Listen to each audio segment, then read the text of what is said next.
नमस्कार, यो एभी न्यूज खबरको संकेत हो। तपाई अहिले एभी न्यूज @ 2 मा हुनुहुन्छ। म प्रभा थापा।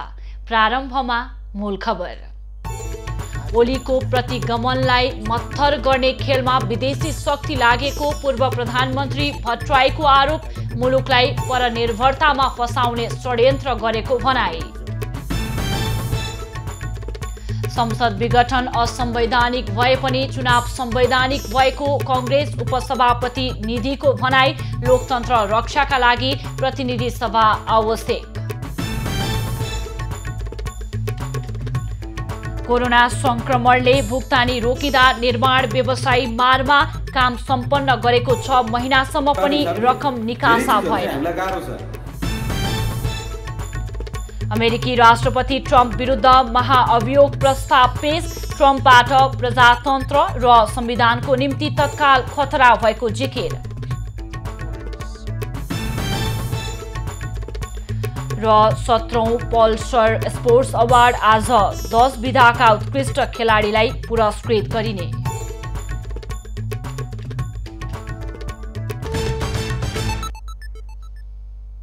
अब खबरको सिलसिला प्रारम्भ गरौं प्रधानमन्त्री ओलीको भनाई सम्बन्धी प्रसंगबाट।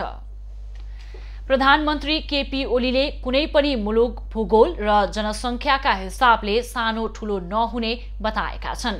भारतीय टेलिभिजन जी न्यूजसँगको कुराकानीका क्रममा उनले एउटा भौगोलिक क्षेत्रमा रहेका दुई छिमेकबीच सार्वभौम हिसाबले सम्बन्ध हुनुपर्ने जिकिर गरेका हुन्। भारतलाई ठूलो दाजु मान्न अस्वीकार गरेको भन्ने प्रश्नमा ओलीले उमेरमा मोदी ठूलो भए पनि प्रधानमन्त्रीका रूपमा एउटा सार्वभौम मुलुकका हिसाबले सम्बन्ध रहने बताएका छन्। प्रधानमन्त्री ओलीले भारत र चीन दुवै छिमेकी भएको हुँदा नेपाल एक अर्का विरुद्ध कार्ड खेल्ने पक्षमा नरहेको प्रश्न पारेका छन्। दुवै छिमेकी विकासमा अगाडि भएकाले नेपालका लागि राम्रो अवसर भएको उनको भनाइ छ। चीन र भारत बीच लद्दाखको गलवान उपत्यकामा विवाद र नेपालले नयाँ राजनीतिक नक्सासँग कुनै सम्बन्ध नरहेको प्रधानमन्त्री ओलीको भनाइ छ। नक्सा भारतले पनि निकाल्ने गरेकाले नेपालले नक्सा निकाल्नुलाई स्वाभाविक रूपमा लिनुपर्ने उनको भनाइ छ। नेपालले सधैँ तटस्थताको नीति लिएको हुँदा दुई देशको राजनीतिमा कसैको पक्ष नलिनेमा पनि उनले जोड दिएका छन्। उनले नेपालको जमिन र आकाश कुनै देश विरुद्ध पनि प्रयोग गर्न नदिने प्रतिबद्धता जनाएका छन्। भारतमा पछिल्लो समय नेपालले चीनको पक्ष लिइरहेको भन्ने बुझाइ गलत रहेको ओलीले बताएका छन्। ओलीले भारतसँगको सम्बन्ध थप सुदृढ बनाउने पक्षमा रहेको संकेत गरेका छन्। वैशाखमा घोषणा गरिएको चुनावमा आफ्नो पार्टीले बहुमत पाउने र नभए कम्तीमा पहिलो दल बन्ने उनको दाबी छ। पूर्व प्रधानमन्त्री डाक्टर बाबुराम भट्टराईले प्रधानमन्त्री केपी ओलीको प्रतिगमनलाई मत्थर गर्न देशी विदेशी शक्ति केन्द्रहरूले महान राष्ट्रवादी देखाउने षड्यन्त्र गरेको आरोप लगाएका छन्। आज ट्वीट गर्दै उनले ओलीलाई राष्ट्रवादी पगडी गुथाएर देशलाई परनिर्भरतामा फसाउने षड्यन्त्र भएको बताएका हुन्। ओली प्रतिगमनलाई मत्थर गर्न विषयान्तर गर्न यस्तो हल्ला चलाइएको भट्टराईको भनाइ छ। प्रधानमन्त्री ओलीले भारतीय टेलिभिजनलाई दिएको अन्तर्वार्तामा लिएर भएको चर्चालाई लिएर भट्टराईले यस्तो प्रतिक्रिया जनाएका हुन्।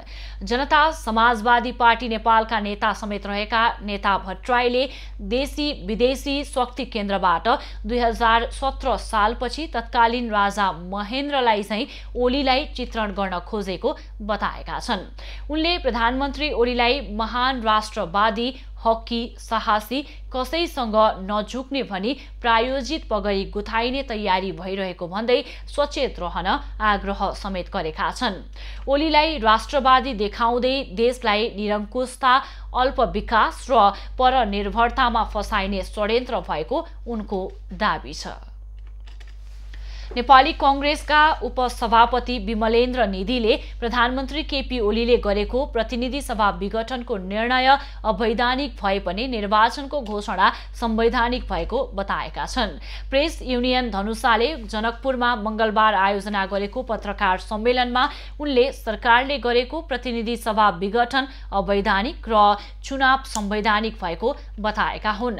लोकतान्त्रिक प्रणाली, देश, जनता र संविधानको रक्षाका लागि प्रतिनिधि सभाको आवश्यकता भएको जनाउँदै निधिले कांग्रेस प्रतिनिधि सभा प्राप्त गर्ने दुवै विकल्पका लागि तयार रहेको बताएका छन्। प्रधानमन्त्री के काम अधिनायकवादी छे, सर्वसत्तावादी छे, वर्चस्ववादी छे, जनता के जनादेश के मतदाता के मत के अपमान छे।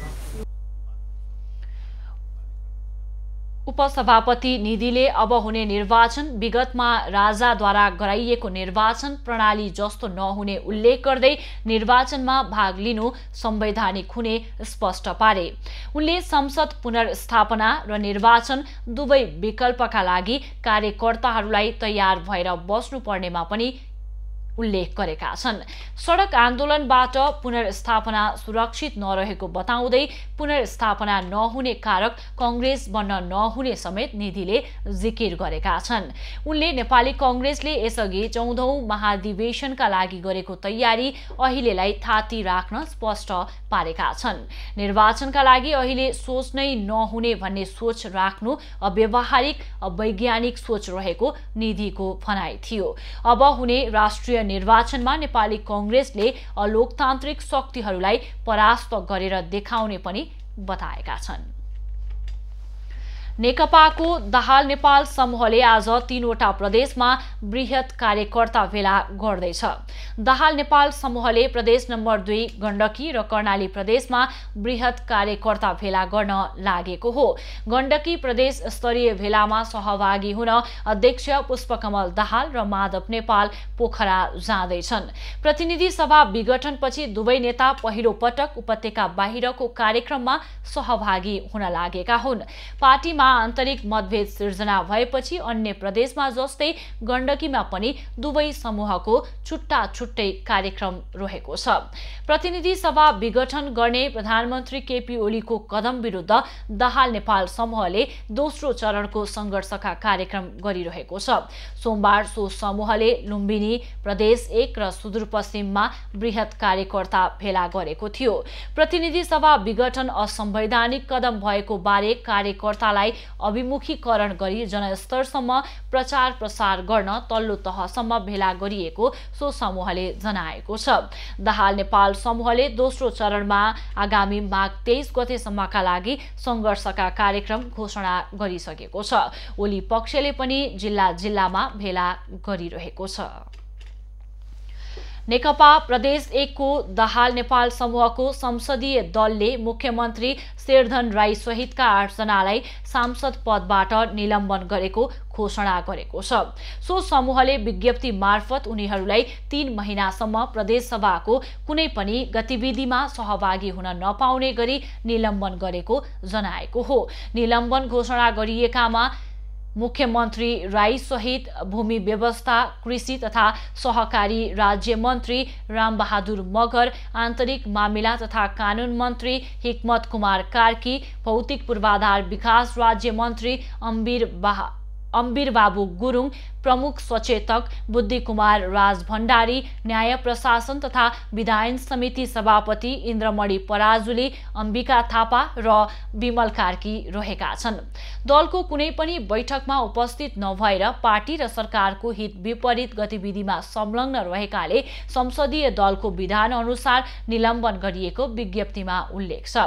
यसअघि मुख्यमन्त्री राईले आफू विरुद्ध विश्वास पत्रमा हस्ताक्षर गर्ने 16 जनालाई 3 महिनाका लागि निलम्बन गरेको घोषणा गरेका थिए। उद्योग वाणिज्य तथा आपूर्ति मन्त्री लेखराज भट्टले नेकपाको दाहाल नेपाल समूहले पार्टी एकता भन्दा विभाजनमा भूमिका निर्वाह गरेको आरोप लगाएका छन्। नेकपा ओली समूहको कञ्चनपुर भेलालाई सम्बोधन गर्दै उनले प्रधानमन्त्रीले एकताका लागि बालुवाटारमा खोजी गर्दा माइती घरमा धरना बस्न पुगेको आरोप लगाएका हुन्। पुष्पकमल दाहाल लगायतका नेताले राष्ट्रपतिको समेत अपमान गरेको हुँदा कस्तो राजनीतिक संस्कार विकसित गरेका छौ भनेर सोध्नु पर्ने बेला आएको मन्त्री भट्टले बताएका त्यो भने कम्युनिस्ट पार्टीको झन्डाको अपमान हो कि होइन यदि बुझाउँछ तपाईँ कार्की ब्यारिकेडमा उहाँहरूले के गर्नुभयो? न अध्यक्ष छ, 1 नम्बर अध्यक्ष, न महासचिव छ। देशकै निम्ति टाउको न्यूराउने आम सभा है। मन्त्री भट्टले प्रधानमन्त्री केपी ओलीलाई झुक्काएर अविश्वासको प्रस्ताव दर्ता गर्न खोज्दा दाहाल नेपाल समूह आफै झुक्किएको पनि दावी गरे। सशस्त्र विद्रोह पीडित र शहीद परिवारका लागि समेत दाहालले केही नगरेको आरोप उनले लगाएका छन्। विस्तारित बैठकमा मनोनित गरिएका जिल्ला सदस्यको शपथ समेत गराइएको थियो। राष्ट्रिय प्रजातन्त्र पार्टी राप्रपाका अध्यक्ष पशुपति शमशेर जबराले पृथ्वी जयन्तीको अवसरमा शान्तिपूर्ण कार्यक्रममा भएको प्रहरी दमनमाथि छानबिन गर्न सरकारसँग माग गरेका छन्। ट्वीट गर्दै अध्यक्ष राणाले राष्ट्रिय एकता दिवसको उत्सवमा राष्ट्र निर्माताको शालिगमा माल्यार्पण गर्न जाँदा भएको प्रहरी दमनको विरोध गर्दै छानबिनको माग गरेका हुन्। राष्ट्रिय विभूतिप्रति सम्मान श्रद्धा व्यक्त गर्ने गैर राजनीतिक शान्तिपूर्ण कार्यक्रममा बल प्रयोगप्रति उनले आपत्ति समेत जनाएका छन्। पृथ्वी जयन्ती तथा राष्ट्रिय एकता दिवसको अवसरमा सिंहदरबार स्थित पृथ्वी नारायण शाहको शालिगमा माल्यार्पण गर्न जाँदा प्रहरी र नागरिक समूह बीच सोमबार झडप भएको थियो। राप्रपा अध्यक्ष राणाको नेतृत्वमा रहेको र्यालीलाई प्रहरीले रोकेपछि झडप भएको थियो। कोरोना भाइरस महामारीका बीच निर्माण सम्पन्न गरेका योजनाहरूको भुक्तानी ढिलो हुँदा छापामा विकास निर्माणका काम प्रभावित हुन थालेका छन्। तोकिएको समयमा काम सम्पन्न गरी 6 महिना अगावै भुक्तानीका लागि पेश गरिएको बिलको निकासा नहुँदा जिल्लामा सम्झौता भएका विकास निर्माणका काम पनि अगाडि बढाउन नसकिएको झापाका निर्माण व्यवसायीले जनाएका छन्। विशेष खबरको साथमा Plumber, CPVC pipes and fittings, Vishwas Plumbing Co. Shivam Cement, quality ko मामलामा no compromise.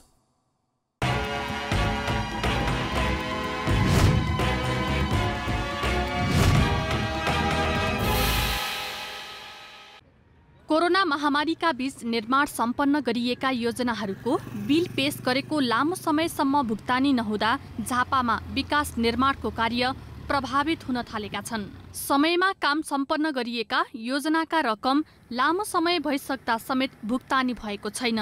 जोखिमका बावजुद निर्माण कार्य जारी राखेका जिल्लाका निर्माण व्यवसायीले भुक्तानी नपाएकै कारण सुचारू गर्नुपर्ने काम पनि अगाडि बढाउन नसकिएको दुखेसो गरेका छन्। हामीलाई त धेरै कामदार चाहिन्छ भनेर त्यसरी कर्मचारीहरू नियुक्ति गरेका थियौं, तर अब त्यो कामको पैसा नआउने भएपछि हामीले कर्मचारी हटाउनु भन्ने त हामीलाई अप्ठ्यारो हुन्छ। त्यसैले गर्दाखेरि समयमा पैसा नआएपछि कामदार पनि हटाउनु पर्ने अवस्था छ। घर घडेरी धितोमा राखी व्यवसायमा लागेका हजारौं व्यवसायीले सम्पन्न गरिसकेका परियोजनाको भुक्तानी नपाउँदा अन्य ठेक्का सम्झौता गरिएका आयोजनाको काम सुचारू गर्न कठिनाई भएको र कम्पनीमा काम गर्ने कामदार कटौती गर्नुपर्ने अवस्था सृजना भएको निर्माण व्यवसायी तथा निर्माणसँग सम्बन्धित अधिकारी बताउँछन्। गरेको कामहरू भुक्तानी नभइकन फेरि हामीले चाहिँ नयाँ काम थाल्न निर्माण थाल्न पनि गाह्रो हुन्छ हामीलाई, किनभने हाम्रो धेरै चाहिँ साहु महाजनहरूसँग ऋण हुन्छ, त्यो सबै व्यवस्थापन गर्दै जानुपर्ने हुन्छ हामीले। त्यो भएको हिसाबले धेरै चिजहरू चाहिँ हामीलाई गाह्रो छ। जब त्यो कुरो सुधार हुँदै आयो मूल्य आकाशियो, जब मूल्य आकाशियो व्यवसायले त्यसले अर्को समस्या बनायो। सँगसँगै चाहिँ कतिपय ठाउँहरू काम गरिसकेको ठाउँहरूमा एउटा व्यवसायले एउटा कामले पुग्दैन।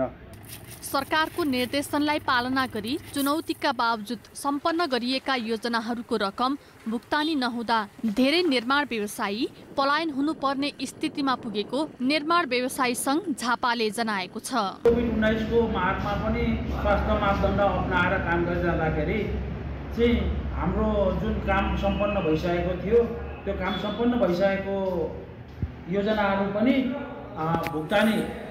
भुक्तानी भइरहेको अवस्था नभएर धेरै मार परेको छ र भइरहेको कामहरू पनि निर्माण काम पनि टेन्डर लागेर सम्झौता भएर पनि काम अगाडि बढाउन सक्ने अवस्था छैन।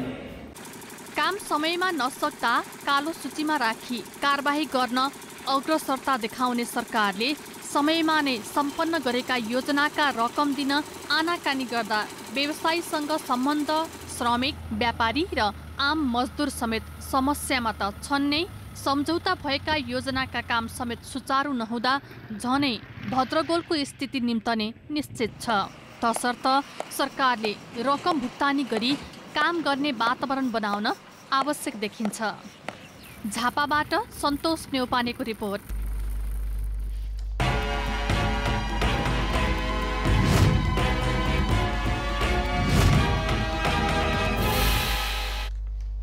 झापाको दमक नगरपालिका 3 बेलडाङ्गी स्थित भुटानी शरणार्थी शिविरमा सोमबार साँझ आगलागी हुँदा 1 जनाको मृत्यु भएको छ। मृत्यु हुनेमा शिविरको सेक्टर D4 अन्तर्गत 60 वर्षीय देशमान राई रहेका छन्। बाँसको एक तले छाप्रोभित्र सुतिरहेका राईको जलेर घटनास्थलमै मृत्यु भएको हो। राई प्यारालाइसिसका बिरामी थिए। अचानक आगो लागेकाले राईलाई बचाउन नसकिएको स्थानीयले बताएका छन्। घरभित्र रहेका परिवारका अन्य 2 जना सदस्य बाँच्न सफल भएका छन्। आगोमा सुनचाँदी, नगद 3 लाख र लत्ता कपडा जलेर नष्ट भएका छन्। आगो स्थानीय सुरक्षाकर्मी र दमकलको सहायतामा नियन्त्रणमा लिएको थियो। चितवनको कालिका नगरपालिका 1 मा रहेको चतुर्मुखी सामुदायिक वनमा भाले बाघ मृत अवस्थामा भेटिएको छ। डिभिजन वन कार्यालयका सूचना अधिकारी बालकृष्ण खनालका अनुसार सामुदायिक वनबाट काठ निकासी गर्ने स्थान नजिक कागतीको झाङमा अन्दाजी 4 वर्षको भाले बाघ मृत अवस्थामा भेटिएको हो। मृत अवस्थाको बाघको पोस्टमार्टम गरिएसँगै डिभिजन वन कार्यालयकै परिसरमा गाडिएको छ। बाघ 2-3 दिन अघि मरेको अनुमान गरिएको छ। पोस्टमार्टम रिपोर्ट आएपछि मात्रै बाघ मर्नुको कारणबारे जानकारी हुने जनाइएको छ। बाघको महत्त्वपूर्ण अङ्गहरू दारा, जुङ्गा, छाला र नङ्ग्रा सुरक्षित रहेको जनाइएको छ। तनहुको बन्दीपुर गाउँपालिका 1 बेलभन्ज्याङबाट घाइते अवस्थामा उद्धार गरिएको चरी बाघको मृत्यु भएको छ। यही पुस 21 गते घाइते अवस्थामा उद्धार गरिएको बाघको सोमबार उपचारका क्रममा मृत्यु भएको हो। डिभिजन वन कार्यालयमा भेटेरिनरी अस्पताल तथा विज्ञ केन्द्रका चिकित्सकको सहयोगमा उपचार भइरहेको बाघको मृत्यु भएको हो। मृत्यु भएको बाघलाई कार्यालय प्राङ्गणभित्रै खाल्डो खनेर गाडिएको छ। बाघको खुट्टा र ढाडमा चोट लागेको थियो। सुरुमा उद्धार गर्दा चितुवाको बच्चा भनिए पनि पछि अध्ययनको क्रममा संरक्षित चरी बाघ भएको पत्ता लागेको थियो। जिल्लामा पहिलो पटक चरी बाघ भेटिएको हो। बैतडीको पञ्चेश्वर गाउँपालिकाले कृषि क्षेत्रमा नौलो अभ्यासको सुरुवात गरेको छ। पालिकाले गत वर्षदेखि सञ्चालनमा ल्याएको कृषि पाठशालाले स्थानीयहरूलाई कृषि क्षेत्रमा आधुनिक प्रविधि लगायत बेमौसमी तरकारी खेतीबारे सिकाउन थालेको हो। बैतडीको पञ्चेश्वर गाउँपालिकाको गर्मा क्षेत्रमा 95 रोपनी जमिन भाडामा लिएर कृषि पाठशाला सञ्चालन गरेको पञ्चेश्वर गाउँपालिकाले स्थानीय किसानहरूलाई आधुनिक कृषि प्रविधिबारे सिकाउन थालेको छ। कृषि पाठशाला स्थापना भएको क्षेत्र आसपासका गाउँका किसानहरूले आधुनिक प्रविधिबाट तरकारी खेती गर्न सुरु गरेको बताएका छन्। गाउँपालिकाले कृषि पाठशाला सञ्चालन गर्नुभन्दा अघिसम्म तरकारी किनेर खाने स्थानीयहरू अहिले बेच्ने अवस्थामा पुगेका छन्। हामीले प्रत्येक टोलमा प्रत्येक व्यक्तिले अनि गाउँ गाउँमा मतलब तरकारी कसैले पनि किन्दैन है, बेच्छौँ। कृषि पाठशालामा प्राविधिकहरूको सहयोगमा काम गर्दै सिक्ने र आफ्नो बारीमा तरकारी खेती गर्ने गरिएको छ। कृषि पाठशाला स्थापना गर्दा बाँझो जमिनमा किराको प्रकोपले तरकारी त्यति फस्टाउन नसके पनि पछिल्लो 4 महिना यता स्थानीयहरूलाई नै व्यवस्थापनको जिम्मा दिएको छ। अनुभवको अभाव र नयाँ प्रयोग भएकाले पहिलो वर्ष तरकारी खेती फस्टाउन नसक्दा गाउँपालिकाको आलोचना समेत भएको थियो। गाउँपालिकाको प्राविधिक सहयोग र लगानीमा स्थानीयहरू व्यवस्थापनमा खटिएपछि अहिले पाठशालाका गराहरू तरकारीले हराभरा देखिन थालेको छ। बिउ एक त के भयो सर, त्यसमा मल्ल किडाको केटाङ्ग्रा मल्ल झाडी भइहाल्यो। हाम्रो चाहिँ बिहान उम्री पनि त्यो पनि गलिहाल्यो नि। त्यही हिसाबले यो अब हाल्दैछौँ विषादीहरू रोग लाग्दियो मल्ल त्यो दिएकै छ, त्यो हाल्छौँ सर।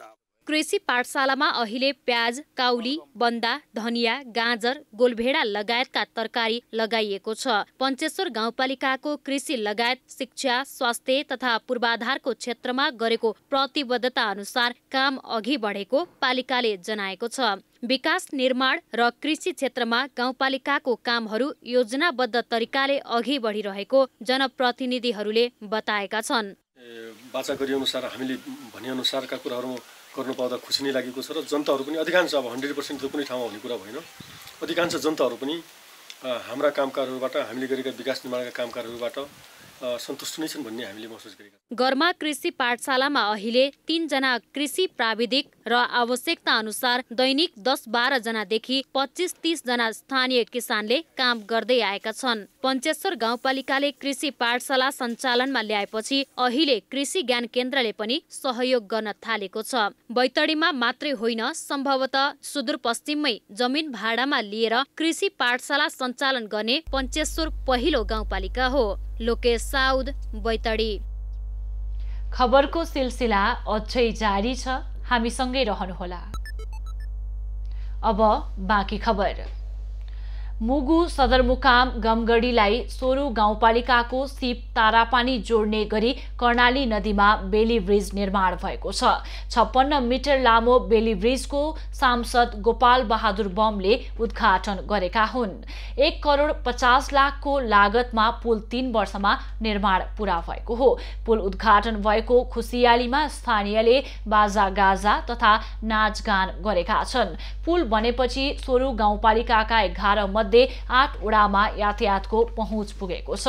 पुल निर्माणपछि सदरमुकामबाट 45 किलोमिटरको दूरीमा रहेको सोरु गाउँपालिकाको केन्द्र जिमासम्म यातायातको पहुँच पुगेको छ। 2 वर्षभित्र बाँकी 3 वडामा पनि यातायातको पहुँच विस्तार गरिने गाउँपालिकाले जनाएको छ। पुल निर्माणका लागि सांसद विकास कोषबाट 1 करोड 60 लाख बजेट विनियोजन गरिएको थियो। पुल निर्माणसँगै गमगढी तारापानीमा यातायात सेवा सञ्चालन सुरु भएको गाउँपालिकाका अध्यक्ष लोक बहादुर शाहीले जानकारी दिएका छन्। भोजपुरको अरुण गाउँपालिका 3 प्याउलीमा हिन्दू, बौद्ध र किरात धर्मको मन्दिरहरूको शिलान्यास गरिएको छ। सबै धर्मबीच धार्मिक सहिष्णुता कायम गर्ने लक्ष्यका साथ 3 वटै धर्मका मन्दिरहरूको एकसाथ शिलान्यास गरिएको हो। सबै धर्महरूबीच सद्भाव जगाउने लक्ष्यको साथ भोजपुरको प्याउलीमा एकै स्थानमा बन्ने गरी हिन्दू, बौद्ध र किरात धर्मका मन्दिरहरूको शिलान्यास गरिएको हो। अरुण बहुउद्देश्य आध्यात्मिक प्रतिष्ठानले स्थानीय तोरण कार्कीले निशुल्क रूपमा दिएको करिब 20 रोपनी क्षेत्रफलमा मन्दिरहरूसँगै सामुदायिक अतिथि गृहको पनि शिलान्यास गरिएको हो। त्यहाँ निर्माण हुने संरचनाको 92 करोड 98 लाख 12,954 रुपैयाँ बराबरको डीपीआर तयार गरिएको प्रतिष्ठानले जनाएको छ। 3टा धर्मको एउटा चाहिँ जो हिन्दूको चाहिँ जो मन्दिर, बौद्धको गुम्बा र किरात गुरुहरूको एउटा चाहिँ बन्ने छ र हाम्रो बहुउद्देश्य त्यसपछि बहुउद्देश्य भवन बन्ने छ। त्यस पछाडि हाम्रा तीनैवटा संरचनाको चाहिँ पाठशालाहरू चाहिँ जो बन्ने छन्। अरुण गाउँपालिकाको ठूलो लक्ष्यको साथ सबै धर्मलाई समेटेर धार्मिक गुरुकुल निर्माण गर्न लागेकाले अन्य स्थानीय तहहरूले पनि साथ र सहयोग गरिरहेका छन्। यसले समाजमा सकारात्मक सन्देश दिने उनीहरूको भनाइ छ।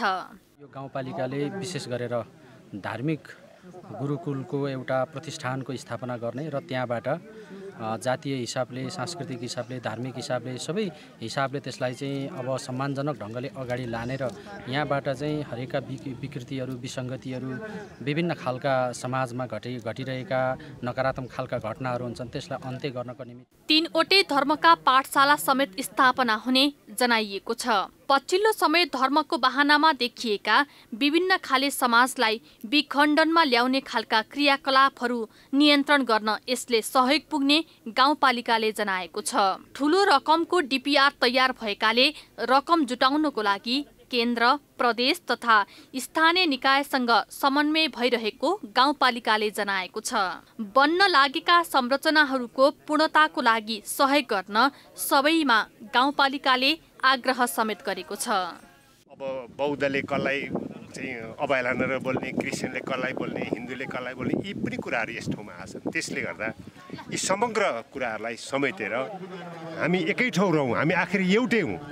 कोही कुनै बाटो गए, कोही कुनै बाटो गए, कोही आखिर पुग्ने गन्तव्य एउटै हो भनेर हामीले हिन्दू, बौद्ध, किराँत यी तिनै धर्मका चाहिँ धर्मावलम्बी गुरुहरूलाई अनुरोध गरेर एउटा चाहिँ धार्मिक सहिष्णुता र एकताको सन्देश सबैतिर छर्नको लागि हामीले आयोजन गरेका हौँ। धेरै ठूलो रकममा विभिन्न संरचना निर्माण हुने भएकाले यसको गुणस्तर तथा मौलिकतामा विशेष ध्यान दिनुपर्ने जिल्ला प्रशासन कार्यालय भोजपुरले जनाएको छ। निर्माण कार्यलाई सहज गराउनको लागि कार्यालयले खेल्नुपर्ने भूमिकामा कुनै कमी नहुने जिल्ला प्रशासनको भनाइ छ।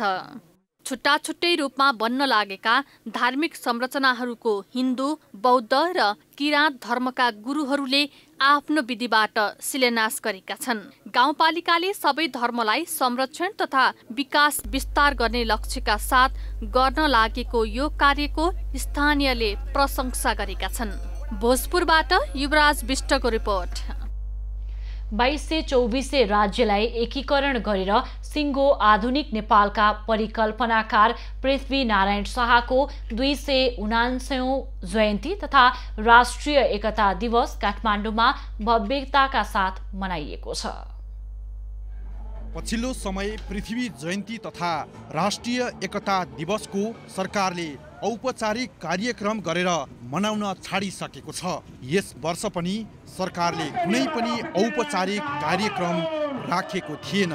तर पृथ्वी नारायण शाहको 279औं जन्म जयन्ती तथा राष्ट्रिय एकता दिवसको अवसरमा काठमाडौँमा नागरिक स्तरबाट गरिएको कार्यक्रममा नागरिकहरूको उत्साहजनक सहभागिता देखिएको छ। यसका साथै देशका विभिन्न सहरमा पनि पृथ्वी नारायण शाहको जन्म जयन्तीमा नागरिकहरूको उत्साहजनक सहभागिता रहेको थियो।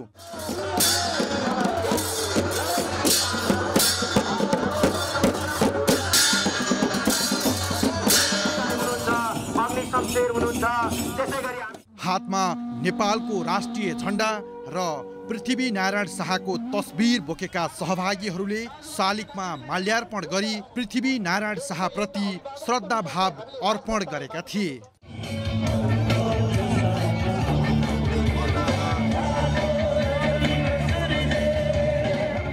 पृथ्वी नारायण शाहको योगदानलाई कदर गर्दै सोमबार काठमाडौँको सिंहदरबारको पश्चिम गेट अगाडि रहेको उनको शालिगमा माल्यार्पण तथा पुष्पगुच्छा अर्पण गरेका थिए। कार्यक्रममा सहभागीले पृथ्वी नारायण शाहको योगदानलाई मुक्त कण्ठले प्रशंसा गरेका थिए। नेपाल भनेको हुन्थ्यो र पहिले के थियो काठमाडौँ यो ल खप भन्थ्यो के हो न तपाईँले नेपाल भनेर चिन्छ न मलाई नेवार भनेर चिन्छ। चार जात 36 वर्णको एउटा साझा फुलबारीलाई होइन उहाँले हामी जातभात नछुटाइकन सबै जातका सबै साझा फुलबारी हुन् भनेर बनाएको। त्यस्तो अब महान राजालाई आज आएर यस्तो अवहेलना गर्ने र यो बडबारा जिल्ला पृथ्वी नारायण शाहले जसरी एकीकरण गरे त्यसको लागि हामी पनि आज यो भूमिमा आएर हामीले रगत र बलिदान दिन पनि तयार छौँ र तातो गोली खान पनि तयार छौँ र पृथ्वी नारायण शाहले आर्जेको मुलुक हो यो मुलुक पहिलाको जस्तै फर्काउन चाहन्छ। रत्न पार्कमा भएको कार्यक्रमपछि उनीहरू र्याली सहित सिंहदरबारको पश्चिम गेटमा रहेको पृथ्वी नारायण शाहको शालिगमा बाजा गाजा सहित माल्यार्पण गर्न पुगेकाहरूलाई प्रहरीले अघि बढ्न नदिएपछि केही बेर त्यहाँको अवस्था तनावग्रस्त बनेको थियो। केही सर्वसाधारण घाइते समेत भएका थिए भने केहीलाई प्रहरीले नियन्त्रणमा लिएको थियो।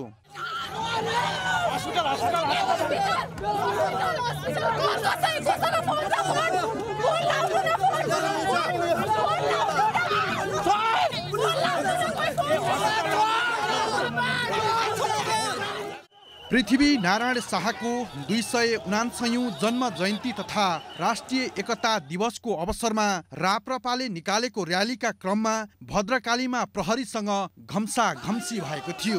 बाजा गाजा सहित र्यालीमा सहभागीहरू मूल सडकमा हिँडेपछि प्रहरीले पैदल यात्रीको बाटोतर्फ जान आग्रह गरेको थियो, तर उनीहरूले प्रहरीको आग्रहलाई बेवास्ता गर्दै अगाडि बढ्ने क्रममा प्रहरीले राप्रपा अध्यक्ष पशुपति शमशेर जबरालाई धरपकड गरेपछि केही समय तनाव भएको थियो। पूर्व पश्चिम रेलमार्गको विस्तारका लागि बाराको निजगढमा गर्न लागिएको सर्वेको स्थानीयले अवरोध गरेका छन्। विस्तृत परियोजना अध्ययन प्रतिवेदन बनाउन अन्य जिल्लामा धमाधम काम अघि बढे पनि बारामा विवाद देखिएको हो। रौतहटबाट बाराको निजगढ जोडिने गरी मेची महाकाली विद्युतीय रेलमार्ग अन्तर्गतको निजगढ हेटौडा भरतपुर खण्डको सर्वेमा स्थानीयले अवरोध गरेका हुन्। निजगढको पूर्व दक्षिणतर्फबाट बुद्ध चोकतर्फ आउने रेलमार्गमा आफ्नो जग्गा परेको भन्दै स्थानीयले सर्वेमा अवरोध गरेका हुन्। बाक्लो बस्तीबाटै रेलमार्ग लैजाँदा धेरै घर र जमिन नष्ट हुने भन्दै अवरोध भएको हो। स्थानीयले रेलमार्गमा सर्वेका लागि गाडिएका पिल्लर समेत उखेलेका छन्। स्थानीय तह र वडा तहसँग पनि उहाँहरू अहिले जो प्राविधिक आउनु भएको छ उहाँहरूले समन्वय गर्नुभएको रहेनछ। यसले गर्दा पनि यो अलि ठुलो विवाद लिएर अहिले यसलाई हामीले स्थगनको काम गरेको हो। स्थानीयको अवरोधपछि विद्युतीय रेलमार्ग अन्तर्गतको निजगढ हेटौडा भरतपुर खण्डको डिपिआर तयार गर्न आएका सर्वे टोली कामै नगरी फर्केका छन्। मुख्य बस्तीलाई प्रभावित पार्ने गरी रेलमार्गको नक्साङ्कन गर्न टोली खटिएको भन्दै स्थानीयले अवरोध गरेपछि काम प्रभावित भएको टोलीले जनाएको छ। स्थानीयको विरोधपछि तत्कालका लागि सो कार्य रोकिएको छ। एउटा काम सुरु गर्नले एउटा पोइन्ट चाहियो, त्यो पोइन्टको यो खासै अरू असर त केही होइन। यसमा जस्ट हामीले यतिमा चाहिँ यो माथि मेसिन राखेर अनि यता घर जग्गा के छ, घर कहाँ छ, बाटो कहाँ छ, त्यो एउटा नक्सामा देखाइसकेपछि चाहिँ सरकारलाई पनि जसले हामीलाई योजना बनाएर पठाएको छ उनीहरूलाई पनि यहाँ यति बस्ती छ है, यहाँ यति बाटो छ है, यो यस्तो यस्तो छ है भनेर हामीले एउटा नक्सा तयार पारेर उनीहरूलाई रिपोर्ट दिने हो। त्यसको सिलसिलामा चाहिँ हामीले यो पिलर गाडेको। सर्वे कार्यमा खटिने प्राविधिकहरूले स्थानीय जग्गा धनी स्थानीय तह निजगढ नगरपालिकालाई समेत कुनै जानकारी नदिई धमाधम निजी जमिनमा पिल्लर गाडेपछि विवाद भएको हो। निजगढ नगरपालिकाले पनि स्थानीयसँग परामर्श नगरी काम अघि बढ्न नसक्ने जनाएको छ। मूलभूत कुरा के हो त भन्दाखेरि चाहिँ कम्तीमा निजगढ नगरपालिकाबाट रेलवेको चाहिँ मतलब चाहिँ लाइन जाँदै गर्दाखेरि यहाँको स्थानीय सरकारसँग समन्वय नगरिकन चाहिँ मतलब संभाव्यता अध्ययन कसरी भयो त्यो कुराको हामी चाहिँ त्यसको एउटा विरोधमा एउटा त्यसमा छौँ। विकासका नाममा बस्ती ताक्दै उजाड बनाउने सरकारको नियत तत्कालै नसचिए कडा सङ्घर्षमा उत्रने चेतावनी स्थानीयले दिएका छन्। स्थानीयले रेलमार्गको निर्माण गर्न बकैया नदीको किनारबाट ट्याग खोल्न सुझाव दिएका छन्। पूर्व पश्चिम रेलमार्गको 1 दशक बित्दा डिपिआर तयार हुन सकेको छैन।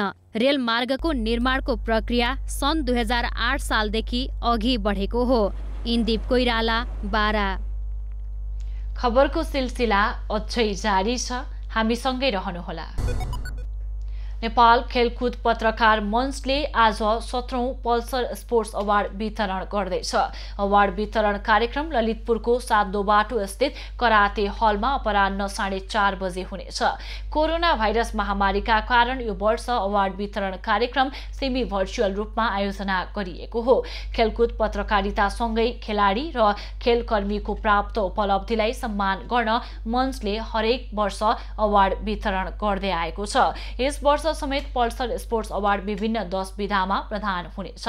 2076 सालमा भएका राष्ट्रिय तथा अन्तर्राष्ट्रिय प्रतियोगितामा खेलाडीले गरेको प्रदर्शन र प्राप्त नतिजाका आधारमा खेलाडी र खेलकर्मी मनोनयनमा परेका छन्। पिपल्स चोइस विधाको मनोनयनमा पौडीकी गौरीका सिंह, करातेका मन्देकाजी श्रेष्ठ, भलिबलकी अरुणा शाही, बास्केटबलकी सदिना श्रेष्ठ र फुटबलकी सावित्रा भण्डारी परेका छन्।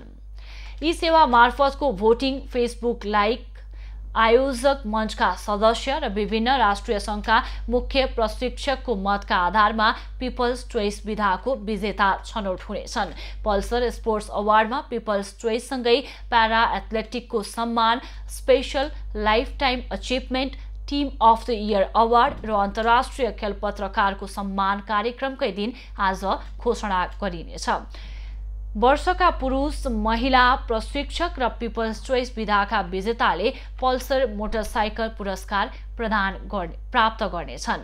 अन्य विधाका विजेतालाई जनही 50,000 रुपैयाँ सहित आकर्षक गिफ्ट ह्याम्पर प्रदान गरिने भएको छ। अब पालो एभिन्यूज एट मौसमको। एभिन्यूज एट मौसमको साथ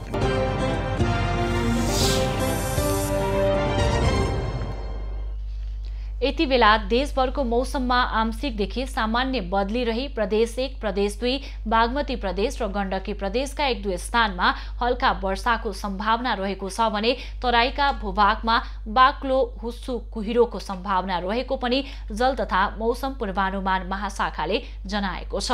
काठमाडौँ उपत्यकाको आजको अधिकतम तापक्रम 22 डिग्री सेल्सियस र न्यूनतम तापक्रम 5 डिग्री सेल्सियस बीच रहने अनुमान गरिएको छ।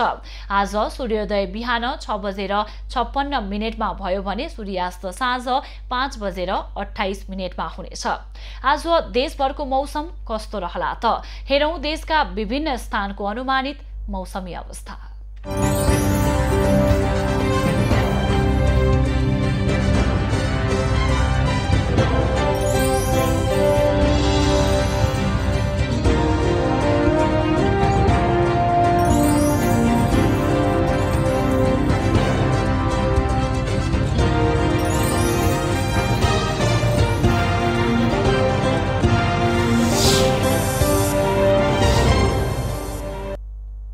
अहिलेलाई खबरको क्रम यति नै।